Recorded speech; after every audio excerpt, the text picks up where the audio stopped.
The reason we're here today is to officially bring to your attention that some of the risks associated with water fluoridation, and we're representing a growing number of concerned Mayo citizens, and we're also representing a group here today called Fluoride Awareness Mayo.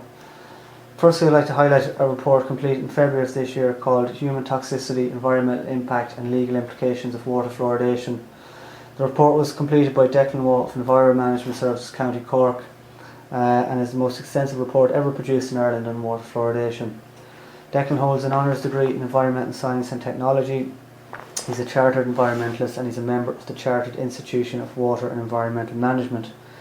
In the past few months, the city councils of 4 Canadian cities with a total population of over 2 million people have used Declan's report effectively as evidence to end water fluoridation in their respective cities. It's also important to note here that every single country in Europe has either rejected, stopped or banned water fluoridation.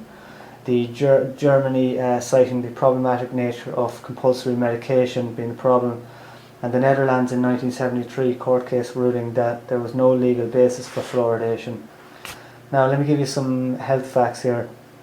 Ireland has the highest incidence of neurological disease in the world, has the highest incidence of cardiovascular disease in the world, and we have one of the highest incidence of hypothyroidism, osteoporosis, epilepsy and cancer of the intestinal tract. Each of these conditions have been linked to water fluoridation. In January this year, the Journal of Nuclear Medicine Communications published evidence demonstrating that fluoride is a major contributor factor to coronary heart disease. Last year, a neurological peer-reviewed journal found that ingestion of fluoride chemicals added to water supplies can cause serious brain and neurological damage. In 2007, a peer-reviewed journal called Neurotoxicology demonstrated that fluorides in drinking water increase the prevalence of learning deficits, substance abuse and violent crime in broader communities. Now, for anyone here that might have a young baby at home, this is very important. The International Academy of Oral Medicine and Toxicology, the American Dental Association, the Canadian Dental Association, the United States Centre for Disease Control, the United States Academy of General Dentistry, the American Academy of Pediatrics and the Canadian Pediatric Society have advised parents that fluoridated water should not be mixed with concentrated formula or foods intended for babies. The United States Institute of Medicine has set an upper daily fluoride dietary intake level for babies of 0.01 of 1 part per million. The Canadian Pediatric Society has recommended a level of 0. In Ireland, however, all bottle-fed babies are exposed to fluoride levels 8,000% higher than the above recommended levels. So, are we going to continue to expose our children to these risks with some of the dangers I've already outlined, and there's many more, by the way.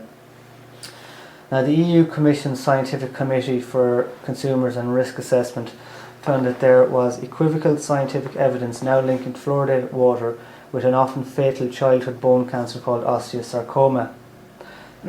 Given this published fact by the EU and recent findings from the European Court of Justice, any water or local authority who, in light of these findings, would not take action to temporarily suspend water fluoridation without adequate risk assessment to demonstrate its safety are likely to require indemnity insurance. So the fact that councils have now been made aware of these risks, they are obliged by European law to protect the interests of consumers first and follow the precautionary principle enshrined in national and international law. I'd be interested to know if Mayo County Council has adequate insurance for future claims that would come against individual councils for failure to protect consumers on this issue. On one of the sheets I distributed is a letter which was sent by the Regional Council of the City of Peel, Ontario, Canada, with a population of 1.3 million to Health Canada, which is the equivalent of our HSE, regarding their concerns over the fluoridation of their city. And I've also included a similar letter template which Mayo County Council can and should send to the HSE, and by doing so it would safeguard itself against any future liable case. So thanks for your time.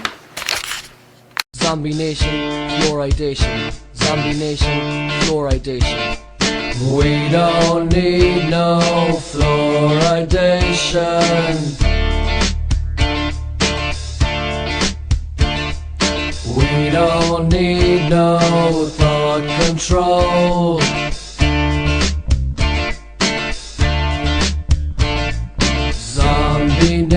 conversations in our classrooms, through our taps and in our homes.